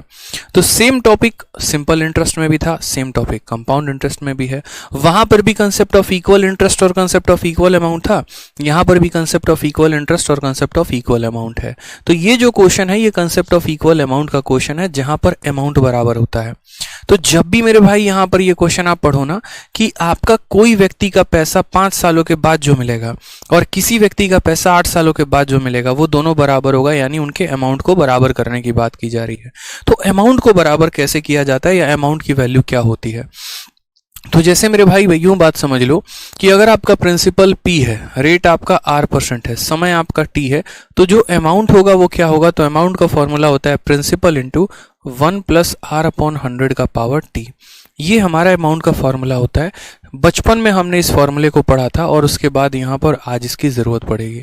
याद है बचपन में जब मास्टर साहब क्लास में आते थे, टीचर साहब आपके, और उसके बाद बोलते थे बेटा कंपाउंड इंटरेस्ट पढ़ना है, और NCERT या लेकर कोई भी किताब होता था तो उसमें ये वाला फॉर्मूला दिया गया होता था। यहाँ तक कि जो हमारा फॉर्मूला बुक आ रहा है उसमें भी हमने ये फॉर्मूला छपवाया है। तो ये क्या फॉर्मूला बताता था, ये फॉर्मूला हमारे अमाउंट यानी मिश्रधन के बारे में बताता है कि जो हमारा अमाउंट होगा बराबर होगा प्रिंसिपल इंटू 1 + R/100 के पावर T के, P for principal, R for rate, T for time. ठीक, तो सेम तरीके से यहां पर कहा गया है कि पहले व्यक्ति का अमाउंट दूसरे व्यक्ति के अमाउंट के बराबर है। तो पहले तो हम जानेंगे कि पहले व्यक्ति का अमाउंट होगा कितना। तो मान लो पहले व्यक्ति के प्रिंसिपल को हम P1 मान लेते हैं, तो उसका यहां पर देखो अमाउंट कैसे निकलता है, पता है ना, अमाउंट बराबर प्रिंसिपल इंटू 1 + R/100 का पावर T। तो मान लेते हैं पहले व्यक्ति का अमाउंट निकालना है, तो पहले व्यक्ति का प्रिंसिपल हो जाएगा P1, 1 प्लस रेट कितने का है, दोनों का रेट 10% का है, तो 1 + R/100 का पावर कितना हो जाएगा, पहले वाले व्यक्ति को 8 साल के लिए पैसा दिया है, तो ये पहले वाले व्यक्ति का अमाउंट हो जाएगा P1 इंटू 1 + R/100 का पावर T। दूसरे वाले व्यक्ति का पैसा कितना है, तो मानो उसको P2 नाम का पैसा मिला है, तो P2 इंटू 1 + R/100 का पावर कितना हो जाएगा, तो T हो जाएगा। समझ में आ गया बात यहाँ, यानी इसके पैसे को 8 साल के लिए, इसके पैसे को 10 साल के लिए। ये पहले व्यक्ति का अमाउंट है, ये दूसरे व्यक्ति का अमाउंट है। क्या दोनों का अमाउंट बराबर है, तो बोलोगे हाँ सर, यानी ये दोनों वैल्यू मेरे भाई क्या हो जाएंगी, बराबर हो जाएंगे। क्या हो जाएगा मेरे भाई, तो ये दोनों वैल्यू बराबर हो जाएगा, इक्वल हो जाएगा, 0 से 0 खत्म। ये क्या हो जाएगा P1, ठीक है, 1 + 1/10, तो 10 से कम 10 कितना हो जाएगा, 11/10 का पावर कितना हो जाएगा, 11/10 का पावर 8। और यहां बोलोगे सर P2 1 प्लस, देखो ये खत्म, 1 + 1/10, एक में 1/10 को जोड़ेंगे तो 11/10 आएगा, और 11/10 का कितना पावर, 10 पावर। ठीक है, 11/10 का कितना पावर, 10 पावर। अब आप मुझे एक बात बताओ, यहां पर आप थोड़ा सा यहां कॉमन सेंस लगाओ तो आप बोलोगे सर देखो बहुत ही आसान भाषा में 11/10 के कितने पावर है 8 और 11/10 के कितने पावर है 10 पावर है। जैसे अगर मैं बात करूं यहाँ x का पावर 8 है और यहाँ x का पावर 10 है, तो ये इसके कितने पावर को काट देगा 8 पावर को, कितना छोड़ेगा बस 2 पावर, यानी यहाँ के x के 10 पावर में 8 पावर को ये डिवाइड कर देगा। तो उसी तरीके से 11/10 के 8 पावर यहाँ है, तो ये पूरा का पूरा जो है इसको काटेगा और कितना बचेगा, तो बोलोगे सर 11/10 के पावर, ठीक है आप सिर्फ पावर को काटेगा, ये पूरा का पूरा जो है ना ये पूरा काटेगा और 10 को काटेगा, सिर्फ 2 पावर बचने वाला है। तो बोलोगे सर P1 को हम P1 रहने देते हैं, P2 को हम यहाँ रहने देते हैं और यहाँ 11/10 का होल स्क्वायर बन जाएगा, 11 का स्क्वायर 121 हो जाएगा और 10 का स्क्वायर हमारा 100 हो जाएगा। यानी इन जो दो बच्चों को पैसा मिला होगा वो किस रेशियो में, तो 121/100 में। किस रेशियो में मेरे भाई यहाँ पर मिला होगा, तो 121/100 में। क्लियर है ये बात, यहाँ पे कोई दिक्कत की बात, यहाँ कितना हो जाएगा 121/100 में पैसा मिलेगा। ठीक, अब हम बात करते हैं पहले वाले बेटे को पैसा कैसे निकालोगे। तो देखो जो भी तुम्हारे पास पैसा है 66300, यही पैसे की आपने 2 टुकड़े किए थे और उसको आपने इन 2 रेशियो में बांटा था, यानी ये जो पैसा है ये कितने की वैल्यू है, तो बोलोगे सर ये 221 की वैल्यू है। हमें कितने की पता करनी है, तो हमें जो है यहाँ पर 121 की वैल्यू पता करनी है, तो 121 से गुना करेंगे। ये हमारा P1 हो गया कि जो भी पैसा है वो 221 यूनिट का मान है, जो भी पैसा है वो 221 यूनिट का मान है। हमें कितने का पता करना है, तो हमें 121 का मान पता करना है। 221 से काटो 3 बार में, ठीक है, और गुना करो। 121 का 3 गुना कितना हो जाएगा, 36300। ये पहले वाले को पैसा मिलेगा। दूसरे वाले का पैसा कैसे निकालोगे, तो बोलोगे सर ये जो भी पैसा है 66300, ये कितने की वैल्यू है, तो ये हमारा 221 का वैल्यू है। पता कितने का करना है, 100 यूनिट का मान, तो काटेंगे 221 से काटो 3 बार में, तो बोलोगे सर 30000, ये हमारा दूसरे का पैसा है। कौन सा ऑप्शन आपको दिख रहा है, तो option number B for Baahubali is the correct answer.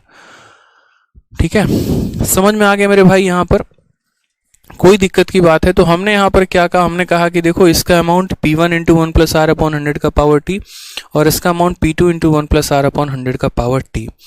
ये 11/10 का पावर 8 है, 11/10 का पावर 10 है, तो यहाँ कितना बचेगा, सिर्फ 2 पावर बचेंगे। P1/P2 का जो रेशियो है 121/100 आ जाएगा। यानी ये जो पैसा है, इस पैसे को टोटल हम 221 यूनिट में भाग करने वाले हैं।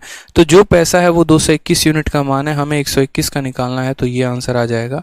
उसी तरीके से जो पैसा है वो 221 का मान है, 100 का निकालना है, तो आंसर हमारा ये आ जाएगा। ठीक है, कोई दिक्कत की बात यहाँ पे। सर वो पावर कैसे कट हुआ, दोबारा समझा दो। अरे यार पावर मतलब कैसे कट हो गया, असल में हमने क्या किया पता है, आप मेरी बात को समझ ही नहीं पाए। जैसे मानो कि मैं कह रहा हूं कल के दिन 5 × x का पावर 4, ठीक है, बराबर है यूं समझ लो 6 × x² के, या फिर 9 × x का पावर 4 बराबर होगा एक तरीके से x के पावर 6 के। मानो मैंने ऐसा कह दिया, तो यार ये x का पावर 4 जो है, इसमें से इसके 4 पावर और यहाँ इसके 6 पावर हैं। तो असल में क्या होता है वो समझो। तो असल में हम इस 9 को यहीं पर रहने देते हैं, यहाँ x का पावर 6 है, ये x का पावर 4 नीचे चला जाता है। फिर उसके बाद यहाँ क्या होता है, तो 9 को यहीं रहने देते हैं। आपको पता है कि ऊपर पावर प्लस में है नीचे, तो ये क्या हो जाता है, x का पावर 6 और ये पावर जब ऊपर जाता है तो माइनस में हो जाता है। फिर हम कहते हैं 9 बराबर x का पावर 6 - 4 2। या तो आप इसको समझने के लिए ऐसे समझ लो जो एकदम बेसिक होता है तरीका, और नहीं तो आप ऐसे कह लो कि यार इसके पास 4 पावर है, इसके पास 6 पावर है, तो इसका 4 पावर इसके 4 पावर को काट देगा और बस यहाँ पर x² ही बचेगा, 2 पावर ही बचेगा, आप ऐसे कह लो। तो वही बात मैंने यहाँ पर कहा कि मेरे भाई यहाँ 11/10 के 8 पावर हैं, यानी 8 लोग हैं और यहाँ 10 लोग हैं, तो ये 8 लोग इसके 8 लोगों को खत्म कर देंगे, सिर्फ कितना बचने वाला है, 2 बचने वाला है। ठीक, अब यहाँ पर हम इसका एक शॉर्टकट भी समझते हैं कि इसका यहाँ पर शॉर्टकट हम कैसे निकालेंगे। ठीक है, कोई भी क्वेश्चन है तो आपको पता है कि मेरे पास उसका शॉर्टकट होता है, बिना शॉर्टकट के तो सवाल को हम लोग बनाते हैं ही नहीं। ठीक है, बिना ट्रिक के सवाल बनता है, कभी नहीं बनता। तो इसका शॉर्टकट सीखिए, आप हमेशा इस बात को ध्यान रखिए। ठीक, अब आप इस सवाल में देखेंगे तो आप बोलेंगे और शॉर्टकट क्या सीखेंगे, आप डायरेक्ट यहाँ पर जो है ना शॉर्टकट के आप सीधा ये वैल्यू निकाल सकते हैं। और ये वैल्यू सीधा यहाँ पर कैसे निकाल सकते हैं, P1/P2 का जो ये रेशियो है सीधा सीधा निकाला जा सकता है। वो कैसे निकाला जाएगा, तो आप बोलेंगे सर देखो बड़ा सिंपल सा बात है, ऐसे समझो। दो लोग हैं ना यहाँ पे, एक ए है और एक बी है, ठीक। ए के पैसे 8 साल लगते हैं, बी के पैसे 10 साल लगते हैं, फिर भी अमाउंट बराबर होता है, फिर भी अमाउंट बराबर होता है। जैसे मानो मैं हूं और आप हैं, मैं बैंक में 8 साल के लिए पैसा दे रहा हूं, आप 10 साल के लिए दे रहे हो, लेकिन मैं 8 साल में उतना कमा ले रहा हूं जितना आप 10 साल में कमाते हो। मैं 8 साल में उतना कमा लेता हूं जितना आप 10 सालों में कमाते हो, यानी मैंने बैंक में पैसे ज्यादा दिए हैं और आपने बैंक में पैसे कम दिए हैं। ठीक है, मैंने बैंक में पैसे ज्यादा दिए हैं, आपने बैंक में पैसे कम दिए हैं, यानी मेरा प्रिंसिपल ज्यादा है, आपका प्रिंसिपल कम है। तो यहाँ पर अगर हम बात करें तो हम बोलेंगे देखो सर दो लोग हैं, तो पहले का प्रिंसिपल P1 मान लेते हैं, यानी PA कह लो, और दूसरे का प्रिंसिपल PB मान लेते हैं, ठीक। रेट को पकड़ो, यहाँ पर रेट कितना है तो 10% है। रेट को पकड़ो कितना है 10%। इस 10% का फ्रैक्शन वैल्यू निकालो तो 1/10 आएगा, ठीक है। अब यहाँ पर मैंने आपसे क्या कहा, जिसके पैसे कम साल के लिए लगते हैं और जिसके पैसे ज्यादा साल के लिए। तो मुझे बताओ यहाँ पर ए का पैसा 8 साल के लिए लग रहा है और बी का पैसा 10 सालों के लिए, यानी बी ने कम पैसे लगाए हैं और ए ने ज्यादा पैसे लगाए हैं, ठीक है। तो यहाँ पर आप बोलोगे सर देखो 1/10 आ रहा है ना, तो बी को कितना रुपया मिला 10, तो ए को 10 में एक ज्यादा यानी 11 मिलेगा, ये कंफर्म है, ठीक है। ये बात समझो, बी के पैसे कम लगे हैं, ए के पैसे ज्यादा लगे हैं, ठीक है। अब उसके बाद यहाँ समय का अंतर देखो, तो इसके पैसे 8 साल लगे, इसके पैसे 10 साल लगे, इसका जो डिफरेंस है वो कितने का है, तो बोलोगे सर 2 साल का है। इनका डिफरेंस कितने का है, 2 साल का है, तो इसके ऊपर पावर कितना लगा दो, 2 लगा दो। 11 का स्क्वायर कितना 121 और 10 का स्क्वायर कितना तो 100, यानी आप ये बोलोगे कि सर ए को इतना यूनिट पैसा मिला और बी को इतना यूनिट पैसा मिला, यानी टोटल इसको 121 यूनिट और इसको 100 यूनिट, टोटल कितना 221 यूनिट। इस 221 यूनिट का मान कितना है तो 66,300 है, यानी यहाँ पर बोलेंगे 66,300 जो है वो कितने की वैल्यू है, तो वो हमारी यहाँ 221 यूनिट की वैल्यू है। अगर ए का निकालना है तो 121 से गुना करेंगे और अगर बी का निकालना है तो 100 से गुना करेंगे, काम खत्म। ये सीधा शॉर्ट में आप लगा सकते हो। माधुरी कुमारी कहती हैं 100 और 121 को क्यों जोड़े हैं। माधुरी जी, इसी पैसे को तो आप ए और बी में बांट रहे हैं। मेरे पास 10 रुपए हैं और उस 10 रुपए को मैं बांटना चाहता हूं। आप ऐसे समझ लो मेरे पास 221 रुपए हैं और उस 221 रुपए को मैंने ए और बी में बांटा है, तो ए को कितना जाएगा 121 रुपए और बी को कितना जाएगा 100 रुपए। सिंपल इंटरेस्ट में पढ़ा था या नहीं पढ़ा था कि A/B का रेशियो अगर मानो 3/4 आता है, मेरे पास 7,000 रुपए हैं, तो 7,000 के 7 टुकड़े करूंगा, 3 टुकड़े ए के पास जाएंगे, 4 टुकड़े बी के पास, यानी 7,000 7 की वैल्यू होती है, तो एक की वैल्यू 1000, 3 की वैल्यू 3000, 4 की वैल्यू 4000। हम लोग ऐसा क्यों करते हैं, ताकि प्रिंसिपल के रेशियो को पता कर सकें। आपको यही नहीं पता आपने सामने वाले को कितना कितना पैसा दिया, तो आप आंसर क्या दोगे, कैसे दोगे आंसर। तो आपको तो पहले प्रिंसिपल का रेशियो पता करना पड़ेगा ना। तो ये जो मेथड है ये प्रिंसिपल के रेशियो को ही बताता है कि किसके पास कितने रुपए हैं। इसके पास 121 यूनिट था, इसके पास 100 यूनिट था, कुल मिलाकर हो गए 221 यूनिट, यानी जो पैसा है वो 221 यूनिट का मान है और हमें कितने का निकालना है 121 का, तो 121 से गुना किया। ठीक है, क्लियर है, बताइए।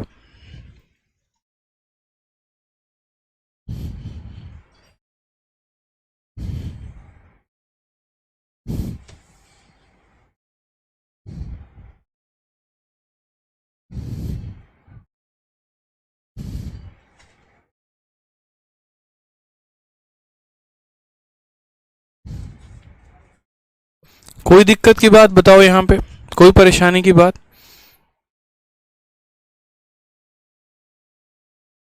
चलिए आ जाइए, समझ में आना। देखो ये क्वेश्चन बहुत इंपॉर्टेंट है आपके पेपर के लिए।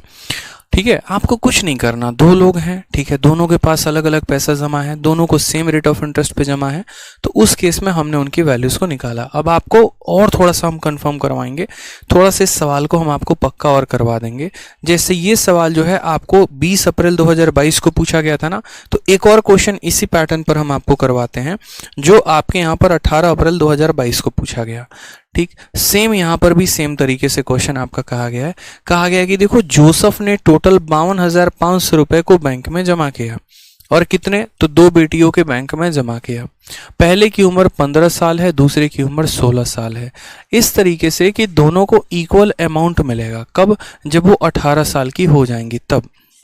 जब वो 18 साल की हो जाएंगी तो दोनों को यहाँ पर इक्वल अमाउंट मिलने वाला है, यानी पहले वाले का अमाउंट और दूसरे वाले का भी अमाउंट क्या हो जाएगा, बराबर।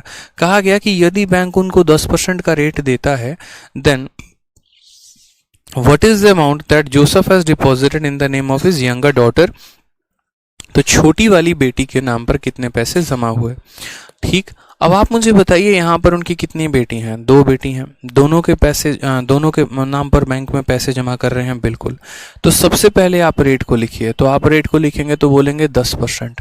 10% की वैल्यू कितनी है, तो 1/10 है। कोई परेशानी की बात, ठीक है। पहली वाली बेटी की उम्र 15 साल की है, दूसरी वाली बेटी की उम्र 16 साल की है, ठीक है। जब दोनों के दोनों 18 साल के हो जाएंगे ना, तो दोनों को पैसा मिलेगा। तो यानी पहली वाली बेटी का पैसा बैंक में कितने सालों तक चलेगा, 3 सालों तक। और दूसरी वाली बेटी का पैसा जो है वो बैंक में कितने सालों तक चलेगा, 2 सालों तक। समझ में आ रहा है मेरे भाई यहाँ पर बात, ठीक है। कोई परेशानी की बात है यहाँ पर, बताइए जल्दी से। बोलेंगे नहीं सर कोई परेशानी की बात नहीं है। इसका पैसा बैंक में 3 साल चलने वाला है, इसका पैसा बैंक में 2 साल चलने वाला है। या तो हम ऐसे कर लें, नहीं तो हम यहाँ पर जो है सिंपल इतना बात समझेंगे कि हमने आपको क्या सिखाया था, तो हमें आपको शॉर्टकट सिखाया था। और शॉर्टकट में हमने आपको क्या सिखाया था, तो शॉर्टकट में हमने आपको यहाँ पर ये कहा था कि पहले आप रेट को फ्रैक्शन में लिख लेना। तो आपने यहाँ रेट को फ्रैक्शन में लिख लिया। अब उसके बाद आपके पास यहाँ 2 लोग हैं।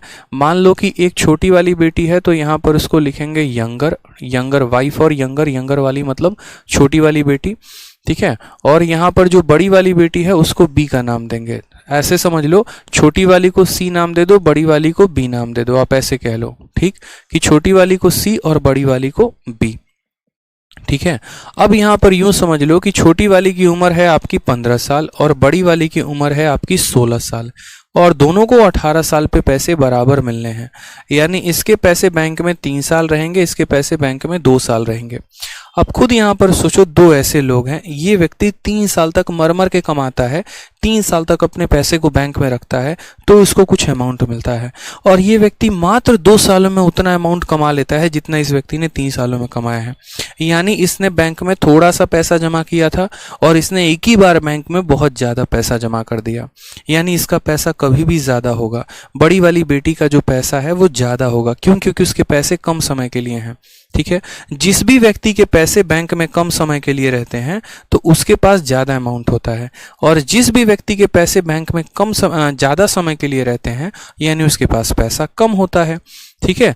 अब आप मुझे बताइए, यहाँ पर हमने रेट को 10% तोड़ा, 10% का मतलब 1/10 हो गया। तो हम यहाँ पर बोलेंगे कि छोटी वाली के पास कितना रुपया है, तो छोटी वाली के पास 10 रुपया है। क्यों 10 रुपया है, क्योंकि इसके पैसे बैंक में ज़्यादा समय के लिए रह रहे हैं, ठीक। उसके बाद बड़ी वाली के पास कितना है, तो 10 में 1 ज़्यादा यानी 11 है, ठीक है। कितना है, 11 है। अब यहाँ पर हम इनका पावर कितना देंगे, तो इनका पावर हम उतना ही देंगे जितना इनके अपने एज का गैप है। ये 15 साल की है, 16 साल की है, डिफरेंस कितने का है, 1 का है। अगर डिफरेंस 1 का है तो पावर भी कितना देंगे मेरे भाई, तो 1 देंगे। डिफरेंस 2 का होता पावर 2 देते, डिफरेंस 3 होता पावर 3 देते, डिफरेंस 4 होता पावर 4 देते हैं, ठीक है। यानी असल में जो पैसा है वो 10 और 11 के रेशियो में बांटा जाएगा, जिसमें छोटी वाली बेटी को 10 यूनिट मिलेगा, बड़ी वाली को 11 यूनिट मिलेगा। मुझे यहाँ पर कहा गया है कि छोटी वाली बेटी को कितना पैसा दिया जाना है, यानी हमें सी की वैल्यू निकालनी है। तो हम क्या बोलेंगे, जो भी पैसा यहाँ दिया गया है, ये जो 52,500 है, ये 52,000 क्या है, तो ये टोटल अमाउंट की वैल्यू है। दोनों के पास जो पैसा गया उसकी वैल्यू है। इसके पास 10 यूनिट है, इसके पास 11 यूनिट है, तो टोटल वैल्यू कितना हो गया, तो बोलोगे सर ये जो पैसा है टोटल वैल्यू 21 यूनिट की हो गई। टोटल कितने की हो गई, 21 यूनिट की। ये तो टोटल का वैल्यू है ना सर, 11 + 10 21 यूनिट की वैल्यू है। हमें किसकी वैल्यू निकालनी है, छोटी वाली की निकालनी है।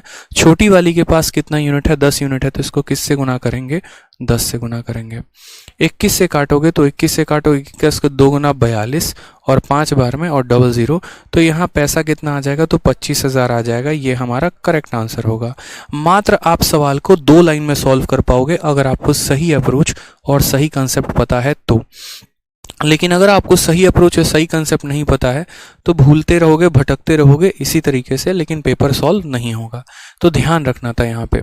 लाइफ में कभी भी इस बात को ध्यान रखना, इक्वल कंपाउंड इंटरेस्ट वाले केस में जब भी किसी पैसे को दो अलग अलग लोगों में दिया जाता है और दोनों से हमें बराबर यहाँ पर जो है वो ब्याज मिलता है, सॉरी बराबर अमाउंट मिलता है, ठीक है, तो बराबर अमाउंट मिलता है, तो यहाँ पर बराबर अमाउंट वाले केस को हम कैसे लिखते हैं, तो इस तरीके से, ठीक है। यहाँ पर देखते हैं कि जिसके पैसे बैंक में ज़्यादा समय के लिए थे तो उसने पैसा कम लगाया था, जिसके पैसे बैंक में कम समय के लिए थे उसने पैसे ज़्यादा लगाए थे। कम वाले के पैसे ये हो जाते हैं, ज़्यादा वाले का पैसा ये हो जाता है। पावर इसमें उतना चढ़ाते हैं जितना उनके उम्र का गैप होता है। 1 साल का गैप था तो 1 लगाएंगे, 2 का गैप था तो 2 लगाएंगे, यानी जो भी पैसा है उसको इस रेशियो में बांट देना था, बन जाता है, 1 यूनिट की वैल्यू आ जाती है और आंसर दे देते हैं, ठीक है।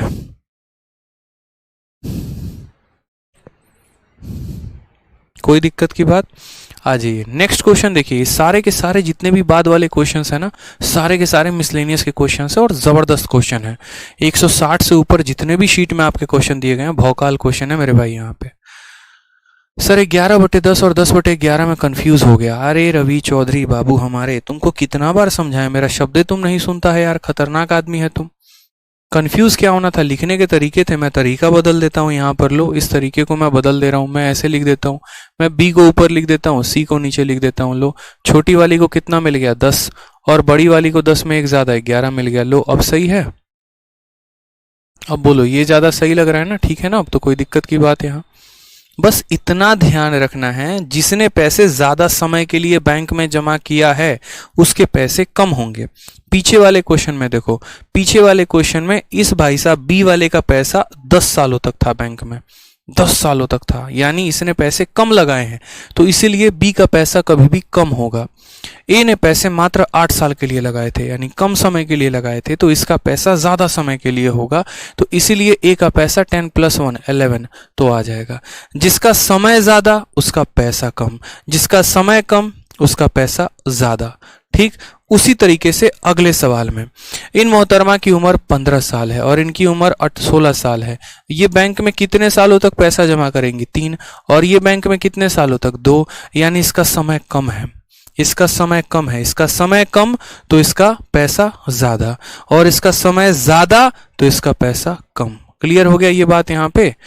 जिसका समय कम होता है उसका पैसा ज्यादा और जिसका समय ज्यादा होता है उसका पैसा कम। बस कंफ्यूज ही नहीं होना,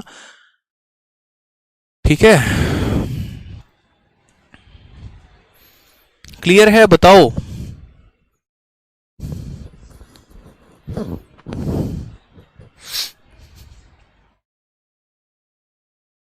आप ऐसे भी यहां पर कर सकते थे कि देखो जिसका समय ज्यादा, ये 16 साल वाला व्यक्ति है, तो 16 साल वाला व्यक्ति है यानी इसके पास क्या होगा, ठीक है, समझ गए ना आप यहाँ पे। चलो नेक्स्ट क्वेश्चन यहाँ देखो। नेक्स्ट क्वेश्चन आपका कहा गया है, A and B together borrow a sum of 15,750 at interest rate of 7% per annum in such a way that to settle the loan A paid as much amount after 3 year as B pay after 4 year from the day of borrowing sum is. Same सवाल ditto, एक और question photocopy उसी का, कि ए और B दोनों मिलकर इतना रुपया उधार लेकर आते हैं 51,750, दोनों मिलकर 51,750 लेकर आते हैं कि नहीं, तो बोलोगे हाँ सर, इतना पैसा वो उधार लेकर आ गए, ठीक है। अब उसके बाद क्या होता है, कहा गया यहाँ पर कि यहाँ पर जो मेरे भाई है, यहाँ सवाल में पढ़ो क्या कहा गया, कि ए और बी ने एक साथ 7% प्रति वर्ष की दर से 51,750 की राशि उधार ली, ठीक। ऋण चुकता करने के लिए ए ने उधार लेने वाले दिन से 3 वर्ष के बाद उतनी ही राशि का भुगतान किया जितनी राशि का भुगतान बी ने 4 वर्षों के बाद किया, यानी ए ने 3 सालों में उतना ब्याज दिया जितना बी ने 4 सालों में दिया। समझ में आ रहा है मेरी बात यहाँ पर? तो कहा गया ए द्वारा उधार ली गई राशि, मैंने आपको क्या कहा, सबसे पहला कदम क्या होता है, रेट को तोड़ो, तो 7% को फ्रैक्शन में तोड़ो, 7% को फ्रैक्शन में तोड़ोगे तो कितना आ जाएगा, 7/100 आ जाएगा। पहला कदम तो रेट को तोड़ना होता है, वो आपने तोड़ दिया यहाँ पर, ठीक। अब दूसरा कदम क्या होता है, तो दूसरा कदम यहाँ देखो, मैंने कहा 2 लोग हैं, ए भी है और बी भी है। अब आप मुझे बताओ यहाँ पर, ठीक है, किसका पैसा ज्यादा लग रहा है या किसने पैसे को ज्यादा समय के लिए लगाया है, तो बोलोगे सर देखो ए ने जो पैसा दिया है वो 3 सालों के लिए और बी ने जो पैसा दिया है 4 सालों के लिए, यानी बी ने लंबे समय तक के लिए पैसा दिया है। तो बी ने लंबे समय तक के लिए पैसा दिया है तो बी का अमाउंट छोटा होगा, बी के पास कम पैसा होगा, यानी बी के पास कितना रुपया होगा, तो 100 रुपया होगा। ठीक है, उसके बाद ए ने पैसा कितने सालों के लिए दिया है, 3 सालों के लिए दिया है। ए ने पैसा 3 सालों के लिए दिया है यानी कम समय के लिए दिया है, तो यानी ए के पास ज्यादा पैसे होंगे। कितना होगा, 100 + 7 यानी ए के पास 107 यूनिट होगा। समझ में आ गया बात। जिसका समय ज्यादा उसका पैसा कम और जिसका समय कम उसका पैसा ज्यादा। अब बात आ जाती है इनके पावर की कि इनको हम कितना पावर देंगे, तो इनको हम उतना ही पावर देंगे जितना इनके समय का गैप है। 3 साल और 4 साल का डिफरेंस कितने का होता है, 1 साल का, तो पावर में यहाँ कितना लगाएंगे, 1 लगाएंगे। डिफरेंस 2 साल का होता, पावर में 2 लगाते। डिफरेंस 3 साल का होता तो 3 लगाते। 4 साल का होता 4 लगाते। तो पता चल गया यहाँ पर किसको कितने पैसे हैं।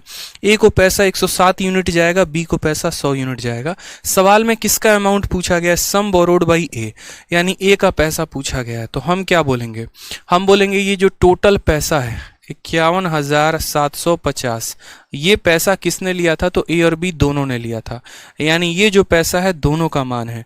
100 + 107 यानी कितने का मान है, 207 का मान है। पता किसका करना है, तो पता मेरे भाई यहां पर जो है वो ए का करना है, यानी 107 का मान पता करना है।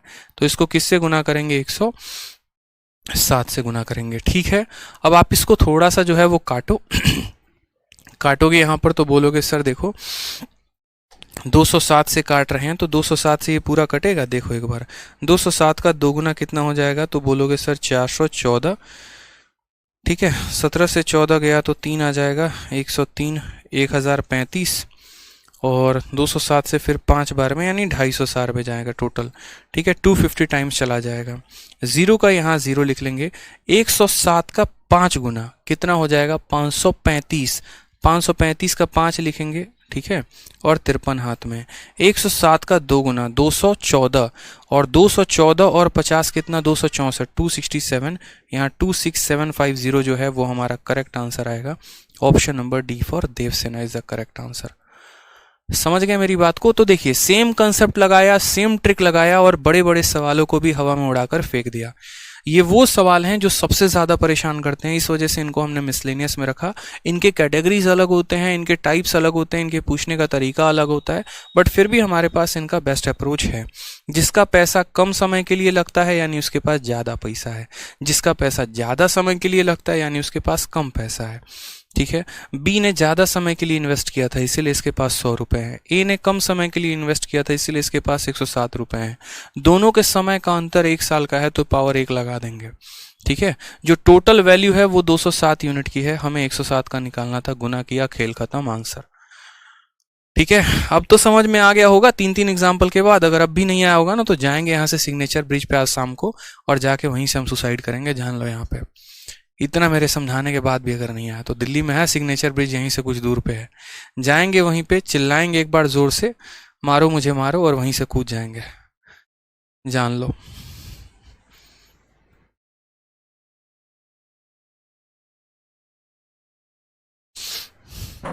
ठीक है,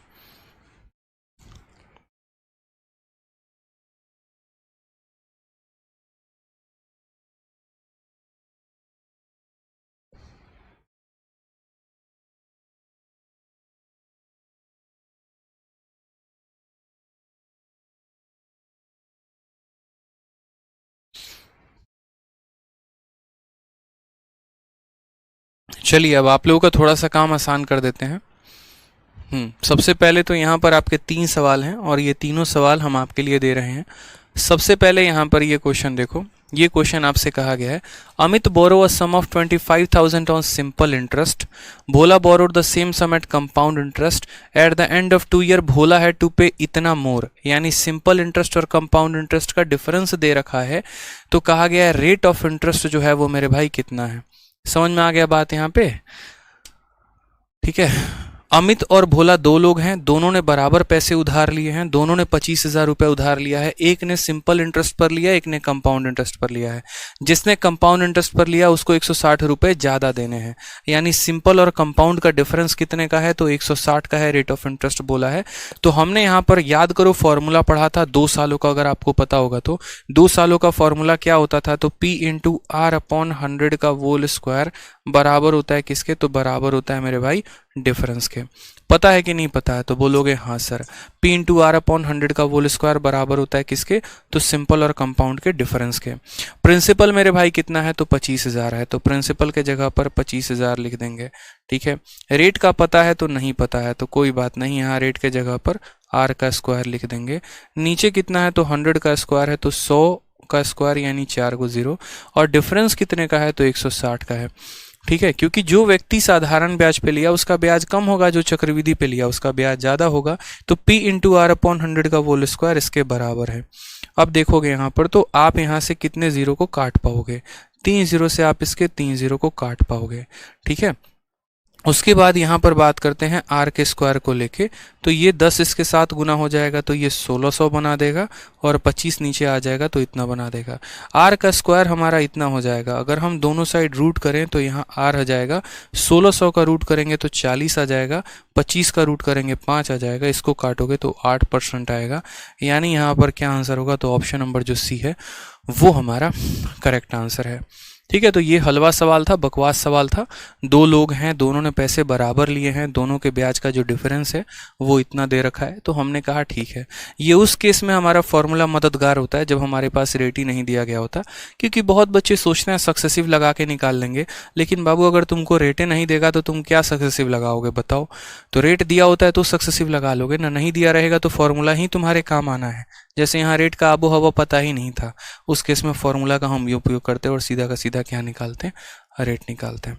ठीक है, इस क्वेश्चन नंबर यहाँ पर 166 को आप लोग छोड़ दीजिएगा, नहीं बनाइएगा, बकवास सवाल है, इरेलीवेंट है, पेपर में एक बार आया है, आगे कभी आएगा नहीं, क्योंकि ये सवाल बिना कैलकुलेटर के बनेगा नहीं, या तो फिर इसमें बाइनोमियल थ्योरम लगाना पड़ेगा जो हमारे काम का है नहीं। एक क्वेश्चन के लिए हम बाइनोमियल थ्योरम नहीं सीखने वाले हैं, तो इस क्वेश्चन को आप लोग काट दीजिएगा, क्योंकि इसमें जो पैसा है यहाँ पर मंथली दिया गया है। हम यहाँ ईयरली निकाल सकते हैं, हाफ ईयरली निकाल सकते हैं, क्वार्टरली निकाल सकते हैं, मंथली निकालने लगे वो भी 18 महीने का, तो मतलब बिना कैलकुलेटर के सवाल बनेगा नहीं, तो बकवास सवाल है, इसको छोड़ दीजिएगा आप लोग। ठीक है, नहीं बनाइएगा इसको। जब कोई ज़्यादा आपके सामने उड़ेगा तो उसको ये क्वेश्चन दे दीजिएगा, लेकिन उसको आंसर मत बताइएगा क्या है, और आप उसको मत बताइएगा कि आपको आता है कि नहीं आता है। ठीक है, छोड़ दीजिएगा, वो अपने आप वहीं पे भस्म हो जाएगा एकदम। ठीक है, चलो नेक्स्ट यहाँ देख लो क्वेश्चन नंबर 167। तो ये क्वेश्चन है, आपसे कहा गया है a certain sum amount rupees इतना in 4 year at a rate of 15% per annum simple interest, 15% के हिसाब से 4 सालों का साधारण ब्याज, मतलब देखो यहाँ अमाउंट दे रखा है। What will be the amount of same sum in 2 year at same rate if interest is compounded 8 monthly, निकाल लेना आराम से। तो ये क्वेश्चन एक क्वेश्चन हम आपको होमवर्क देते हैं। आपको दिया क्या है, तो आपको अमाउंट दिया है, किस रेट पर, 15% के हिसाब से 4 सालों का अमाउंट दिया है, और आपसे पूछा क्या है, तो अमाउंट ही पूछा है। ठीक है, इसी 15% पे 2 सालों का अमाउंट पूछा है, लेकिन कब, तो रेट हमारा 8 मंथली हो तब, तो आंसर निकाल लेंगे। सबसे पहले तो मेरे भाई यहाँ से क्या करोगे, प्रिंसिपल निकाल लेना। जो दिया गया है वो 160% की वैल्यू है, 100% कैलकुलेट करोगे तो प्रिंसिपल आ जाएगा, फिर इस रेट से इतने समय का ब्याज निकाल देना। ठीक है, पंकज कहते हैं सर आपका जो एडवांस हमारा कब स्टार्ट होगा, तो एडवांस आपका स्टार्ट होगा। ठीक है, परेशान मत हो, 1 तारीख से। चलो ठीक है, तो मुझे लगता है आज के लिए इतना काफ़ी है आप लोगों के लिए, और आज के लिए क्या, अब हमारा टॉपिक पूरा का पूरा हम लोगों ने ख़त्म ही कर दिया। ठीक है, आप लोगों ने एक्सपेक्ट भी नहीं किया होगा कि अगली क्लास में पूरा टॉपिक ही खत्म हो जाएगा। आज पूरा सीआई खत्म हो गया। अब नेक्स्ट क्लास में जो है आप लोगों का कंपाउंड इंटरेस्ट का इंस्टॉलमेंट जो है वो आ जाएगा। इसकी मैं यहाँ पर एक तरीके से वो डलवा दूंगा, क्लास नोट्स जैसे ही अवेलेबल हो जाएगा हमारे पास, और इसके बाद नेक्स्ट क्लास में हम लोग इंस्टॉलमेंट शुरू करेंगे बढ़िया तरीके से। ठीक है। बहुत सारे क्वेश्चंस मैंने कराए हैं, एक एक क्वेश्चन को बहुत ही डिटेल में मैंने आपको बताया है, लगातार तरीके से, ब्यूटीफुल तरीके से, हर एक कंसेप्ट को मैंने बताया है। तो उम्मीद है मेरी कि आप लोग उसको बहुत अच्छे तरीके से रिवाइज करेंगे, बहुत अच्छे तरीके से के कंसेप्ट को जानेंगे और पेपर में अच्छा नंबर लेकर आएंगे, सिलेक्शन लेकर आएंगे। मुझे बस एक ही चीज़ की जो है वो ख्वाहिश है, वो है आपका सिलेक्शन। कुछ भी हो, बस आपका सिलेक्शन चाहिए और कुछ नहीं, कोई गुरु दक्षिणा नहीं, कुछ नहीं, बस एक ही चाहिए, तो वो है सिलेक्शन आपका, बस। ठीक है, चलिए, खुश रहिए, मस्त रहिए, ध्यान रखिए। Love you all, take care, bye.